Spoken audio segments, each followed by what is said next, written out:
Tonight we look at how global power is shaping and reshaping across Eurasia and Africa, not through war but through deals, exemptions, exclusion and diplomatic pressure.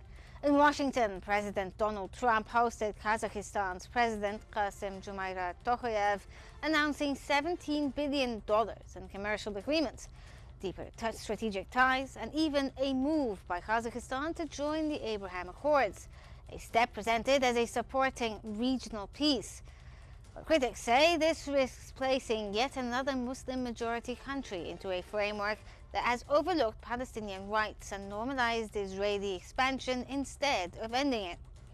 At the same time, Trump granted Hungary a special exemption from U.S. sanctions on Russian oil, a move framed as strategic flexibility, but one which also strengthens Viktor Orban, a leader already known for undermining European unity.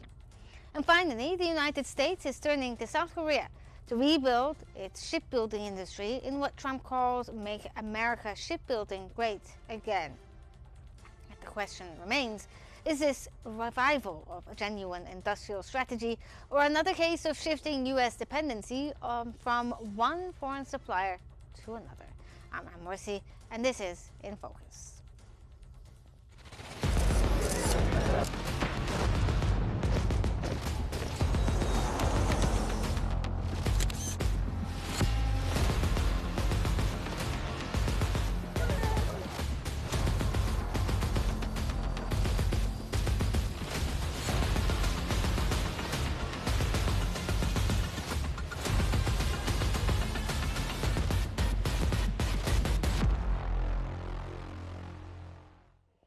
The Astana Times reports that Kazakhstan and the United States signed an over $17 billion in agreements during President Tokayev's visit to the White House, while Kazakhstan also signaled an intention to join the Abraham Accords, a U.S.-backed framework that has normalized relations with Israel without securing justice for Palestinians. Tokayev framed the step as contributing to lasting peace, while President Trump described it as a major step forward. However, this move will likely be viewed across the region as further consolidation of U.S. influence in Central Asia at a moment when Washington is competing with both China and Russia for strategic access to the Middle East corridor trade route.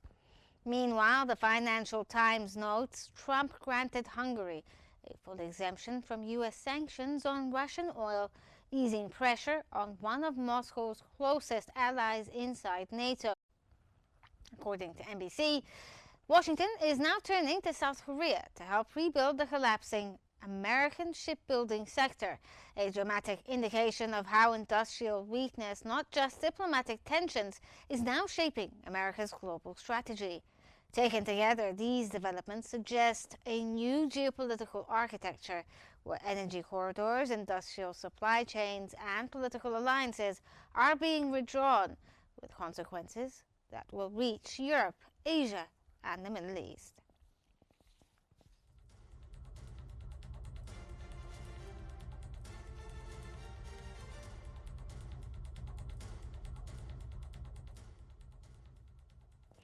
We're now joined by Nicholas Fazeli, Director General of the EU-ASEAN Centre, Global Economic Strategist and an expert on international investment diplomacy. Thank you for joining us here on In Focus.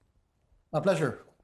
Let's start by asking, with Kazakhstan's decision to join the Abraham Accords, how do you interpret this move strategically, especially considering Kazakhstan's Muslim identity and close ties with Russia and China? Is this some sort of shift or a way to get themselves out from underneath the thumb of the Russians? I'm delighted to join you today. First, I would like to break a very widely shared misconception. So many people believe it's true, and I think they're wrong. Trump, America, they don't view, the current American elite, the policy strategists, the policy thinkers in and around Trump, they are neo-Nixonians. So their worldview is very different from that of Biden, Clinton, Dick Cheney, or George W. Bush, right? What I'm coming at, they don't view Russia as a rival, unlike the Europeans, because most European leaders today are neoconservatives. They are disciples of Dick Cheney and George W. Bush. So they are silly, they're ignorant, and they view Russia as an enemy. American policymakers under Trump, in the second Trump era, which started 9 months ago, they don't view Russia as a threat or an enemy. They have only one global rival, it is China, and they're very focused. Unlike the Europeans, the Americans are very focused, and they're focused on the great, gigantic. But don't you think that this is also, even if they don't see the Russians necessarily as a rival, but it's also a way of saying that we as Americans have a reach within Central Asia as much as the Russians have a reach in Latin America? Yes, absolutely. But it's not about the Russians, you see. It's about the Chinese. It's about the new Silk Road. Because the new Silk Road is the embodiment of China. And you mentioned earlier that there were many economic and industrial sectors where America is lagging behind China. And geographically, in the age of geoeconomics, the new Silk Road is the embodiment of China's economic industrial excellence in many sectors, like high-speed rail, modern transportation, shipyards. You mentioned shipyards, shipbuilding, etc., right? The Belt and Road is about maritime, land, and air connectivity. And so, yes, Trump wants to bring Kazakhstan and Russia, by the way, and South Korea into the American sphere of influence, or at least ensure that Kazakhstan and Russia are neutral, that they don't side with China against America. That's very smart of Trump. So this is the game here. And the same logic applies to Hungary. And by the way, the same logic applies to Egypt. These are pivot nations: Hungary, Egypt, Kazakhstan, Russia, South Korea. And because they are geographically placed at strategic pivots, they are very important in the eyes of both China and America. This is the game here. It's not about Russia. But this works to the advantage of nations like Kazakhstan. Like, they're framing the $17 billion agreement as a form of economic diversification. Do you agree that this is within, it is in their benefit that they have a diversified portfolio of investments? Yes, it is a win for America, but at the same time, it's a big win for countries like Russia, Kazakhstan, and Hungary and South Korea, because they're like a beautiful young girl. Many people court her, so many princes would like to marry that beautiful princess, right? And so that princess, that beautiful girl, she's being courted by the Chinese and the Americans. That's exactly the logic. So for Kazakhstan, for Russia, for South Korea, and for Hungary, in different manners, it's a beautiful situation because they can get resources and money and trade deals from both Beijing and Washington. It's a sweet spot they're in. Okay, so how does this shift affect the long-standing Russia-China balance of influence in Central Asia? Wait, it's sending a signal to the Russians, and what Trump is telling them is, I'm not your enemy. And what Trump is telling the Europeans is, I don't care about you, you're losers. Because, let's remember, people like Emmanuel Macron and Ursula von der Leyen and the Polish government, etc., they're all saying that they are helping America, quote unquote, by isolating Russia and by cutting off the gas and oil ties they have with Russia. But who's suffering? It's European industry. So the fact of stopping the business that the German and French and Italian industrial companies were doing with their Russian energy supplier is bad for who? It's bad for the European economy. It's suicide. And they're importing now very expensive liquefied natural gas from Texas, Oklahoma, and Qatar.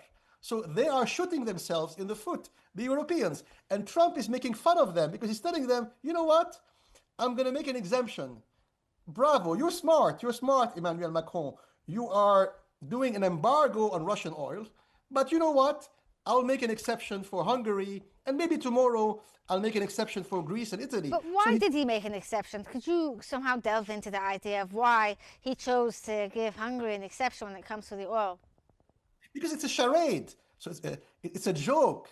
So the idea that by cutting off, Russian natural gas exports to Milan, Rome, and Paris, you are hurting Russia is a joke. You're hurting Europe.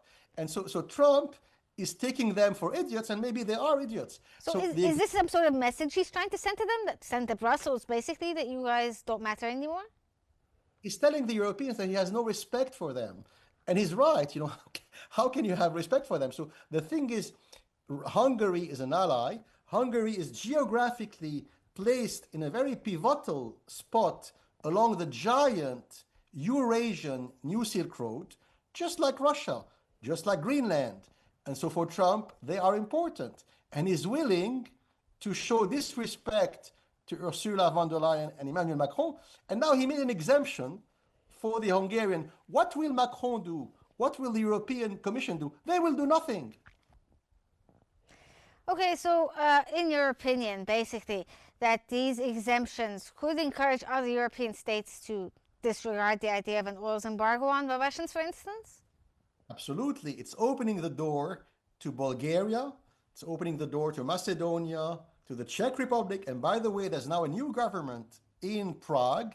And what is the first decision taken by that new nationalist government in Prague yesterday?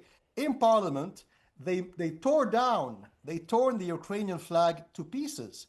That is the first decision they made yesterday in parliament. And the Czech government said, we want good economic and financial relations with Russia and with America. So Trump is, of course, opening the door to the Czech Republic, to Greece, to Bulgaria. And who are the losers? Once again, the Europeans.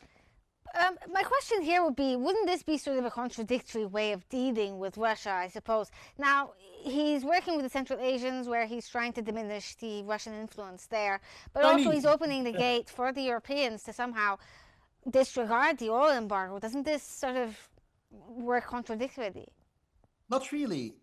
Once again, it's a misperception. It's a widely held misperception. What he's doing in Central Asia is not diminishing the Russian influence. He's diminishing the Chinese and Turkish influence.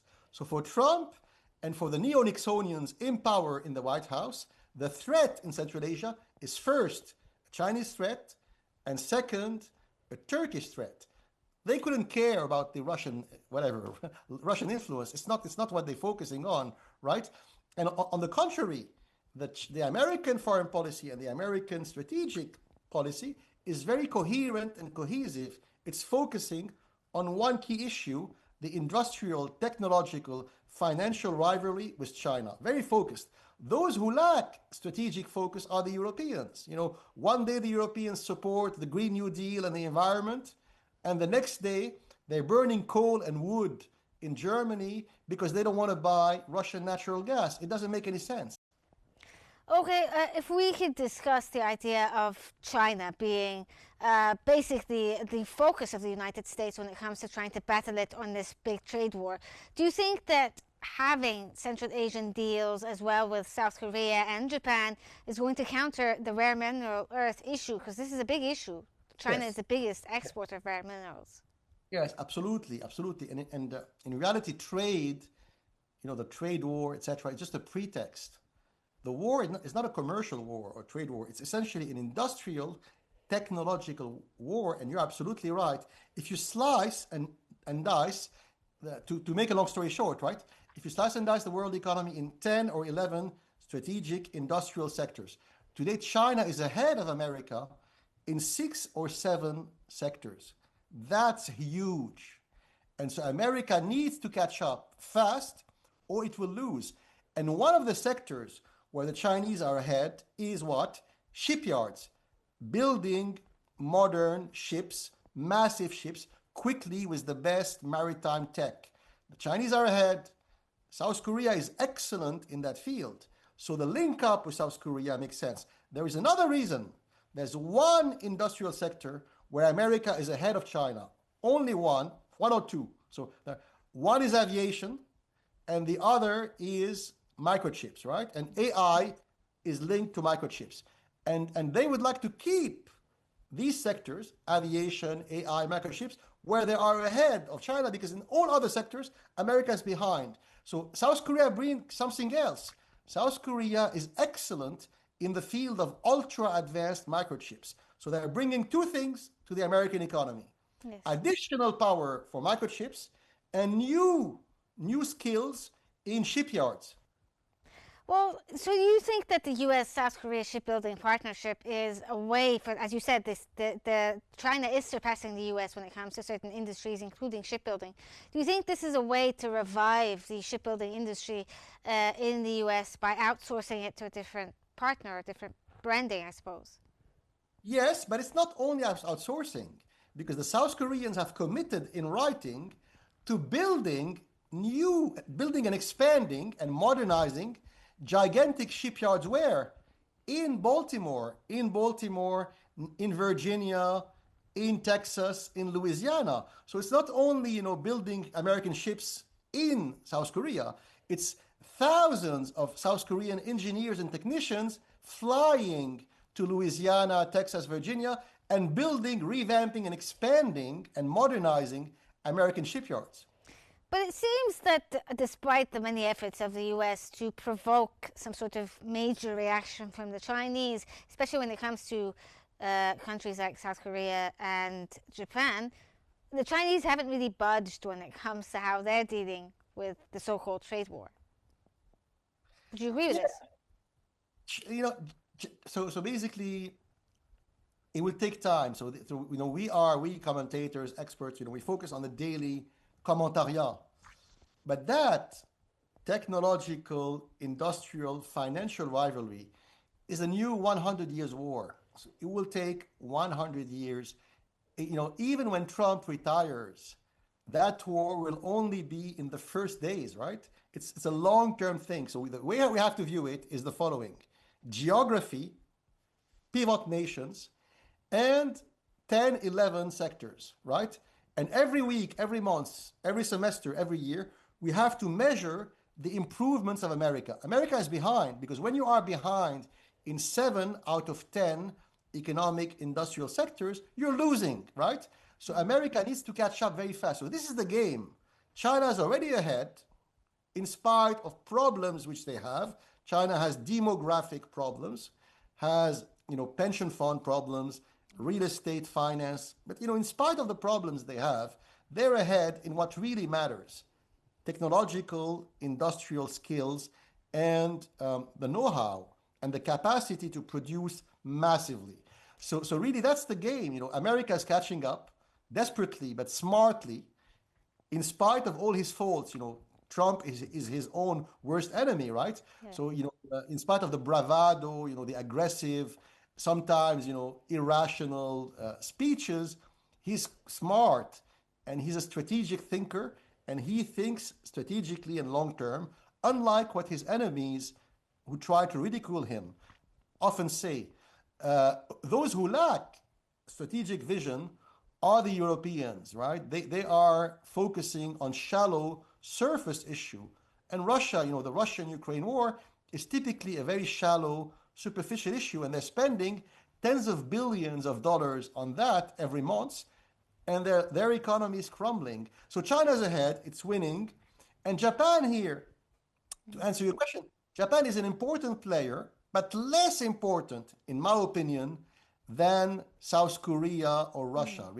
So the pivot states, which America would like to bring on its side, or at least ensure that they are neutral, are countries like South Korea, Russia, Egypt is one of them, Hungary. These are the big pivot nations. Japan is important because geographically, if you look at the map, Japan is a way to encircle 60% of the Chinese seashore. So if you look at where Japan is positioned, 50%, let's say, of the Chinese seashore is encircled naturally by the Japanese archipelago. So if you have Japan with you, you are containing China's maritime ambitions, right? Yeah, so as you framed it there, you said that this is probably the next 100-year war when it comes to the trade wars. Do you think that the combined efforts by the US to align with Eurasia as well as with other Asian countries and, the deal with Hungary, is this going to be some sort of patchwork deal, or will it actually hold long term once Trump leaves office? It's a great question. It's the $1 billion question. because Trump only has, let's say, a little more than 3 years left. And he has many enemies inside the Republican Party called the neocons, the neoconservatives. But today they're quite weak, but they're always eager to make a comeback. And he has many enemies, of course, inside the Democratic Party. But look at what's happening inside the Democratic Party today. And the victory of Mamdani and Ocasio-Cortez in New York is a symptom of deeper currents. So what are the deeper currents? There's also a populist nationalist rebellion inside the Democrat Party today, just like Trump and his people got rid of the neoconservative elite, the George Bush, Dick Cheney elite within the Republican Party.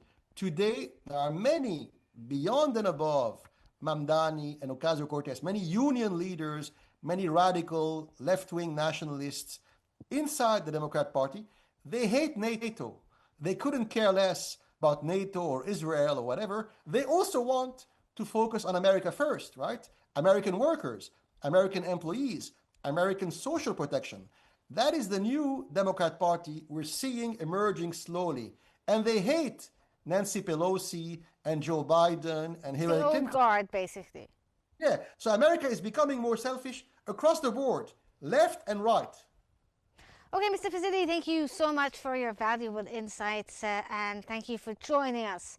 Now, from Eurasia to Africa, where diplomatic battles are now being fought not through agreements, but through boycotts and absence.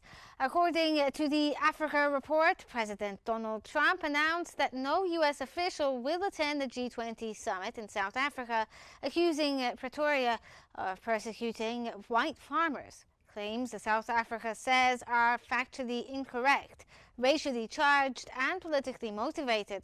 Pretoria responded by reaffirming its commitment to the G20's theme of solidarity, equality and sustainability, highlighting its own history of overcoming apartheid and promoting racial reconciliation.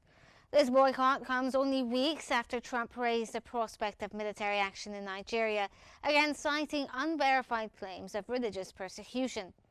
For many African observers, these statements signal a return to a hierarchical and punitive approach to Africa, one that punishes nations based on narrative, warfare, rather than evidence. The G20 boycott is not merely symbolic. It risks isolating African leadership at the moment when the continent is seeking new trade alignments and strategic autonomy.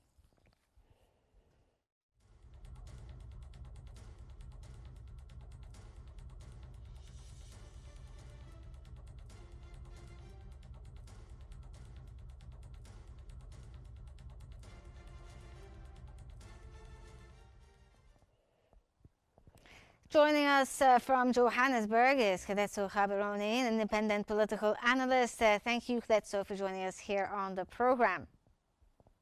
Thank you for having me. So how is South Africa interpreting Trump's G20 boycott diplomatically and politically?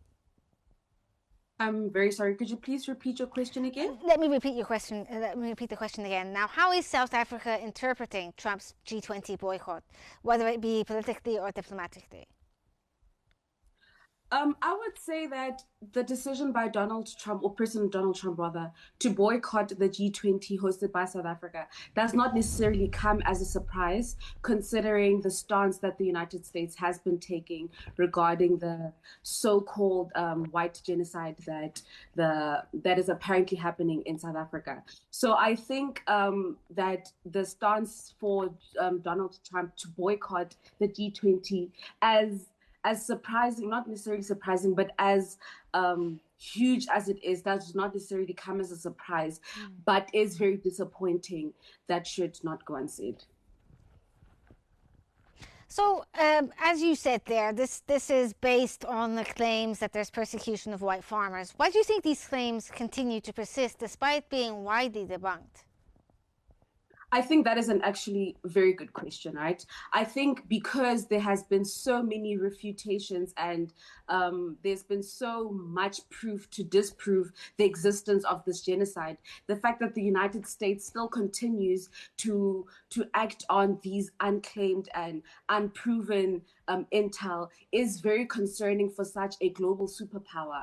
I think one would go out of the limb and say that it could possibly be as a result of the United States president to not necessarily be one person that is open to what would one say, the United States president is not necessarily one person that is necessarily known to be open to being told what to do. So I think because of this very hard-headed stance that he normally is known to take, where if he makes a decision, he needs to see it through even when he is met with different opinions and different facts. I think that one could then claim that this is just the decision of the United States to stay true to their stance, even when they have been met with other information that then disproves these claims of a white genocide in the country. So do you think that this could possibly be, as you just framed it there, that the president may possibly be doing this because he is not open to different ways or views of seeing the world? Do you think this could possibly be due to the fact that South Africa took part in the ICJ when it came to the Palestinian-Israeli issue? Absolutely. I think when you look at the scale of even the information of the white genocide, as much as it seems amplified, when you look at it on the ground, it has not necessarily been the case. So one then has to look at why would the president of the United States take such extreme measures when he has been met consistently with contradicting information of the fact that there is no white genocide happening in the country. And right now, in the political climate that we exist in today, the only other valid reason would be to counter the genocide claims in Gaza, right? Pardon? Is it basically to counter genocide yes. South African bid? Yeah. Yes. So when you look at the information that has been made by the United States president, the only other case or the only other limb that the state would have to act on would be the decision of South Africa to take Israel to the ICJ regarding the genocide in Gaza, in the Gaza region. So because there is necessarily not proof of the white genocide, the only other reason would be to get back to South Africa for taking Israel to the ICJ. So do you think that, in your point of view, this boycott is part of a broader US ideological divide over how to engage when it comes to African sovereignty? Yes, I would definitely say that. I think that is because of the way the global political landscape has been set out, with the United States being this global hegemony and having this global superpowers. I think right now in the political climate where we see a multipolar system where a lot of other countries rather are rising as superpowers, and there's this unipolar system. I think that this idea of the United States not necessarily being the global superpower is not one that should be taken lightly. And when you look at it from the point of the United States, they wouldn't necessarily take it lightly. So I think that this idea of the world moving from a unipolar system to a multipolar system is definitely a reason that the United States... So would you say that BRICS also plays into this then? Pardon? Would you say that BRICS is also a factor in why they're doing this? I would. I think that the decision for South Africa, amongst all the other countries that have joined BRICS, to look at other avenues that do not necessarily involve the United States in the international system, is definitely a threat. We definitely cannot speak to how the United States is feeling, but we can, from the measures that they've taken to ostracize and punish South Africa for the genocide claims that have been disproven, definitely does speak to the fact that there have been all these other avenues, such as the BRICS, to move away rather from the United States being a global superpower. So how are South Africans actually reacting to what many see as an external racial narrative in South Africa imposed onto the country?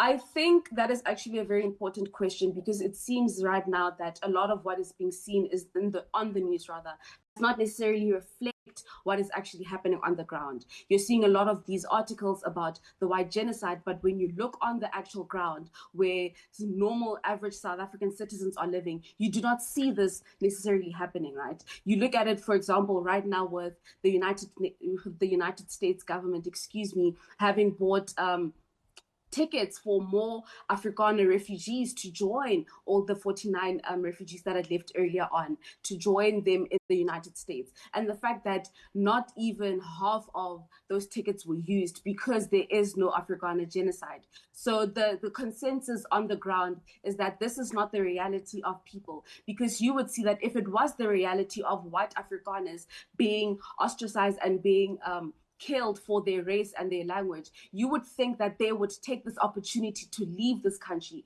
But that is not the case. They continue to stay here, as well as, for example, Elon Musk's father is also a white man in South Africa who still continues to live in South Africa because of this society that exists, that we exist in as South Africans, where people of different races can live freely. Yeah. Okay, thank you so much, Kheletso Khabir. Thank you for sharing your insights with us today. We appreciate your insights and perspective on what's happening in Johannesburg. From Central Asia to Southern Africa, we are watching a world being reshaped, sometimes quietly through agreements, sometimes loudly through diplomatic absence. Thank you for watching In Focus. Good night, and see you next episode.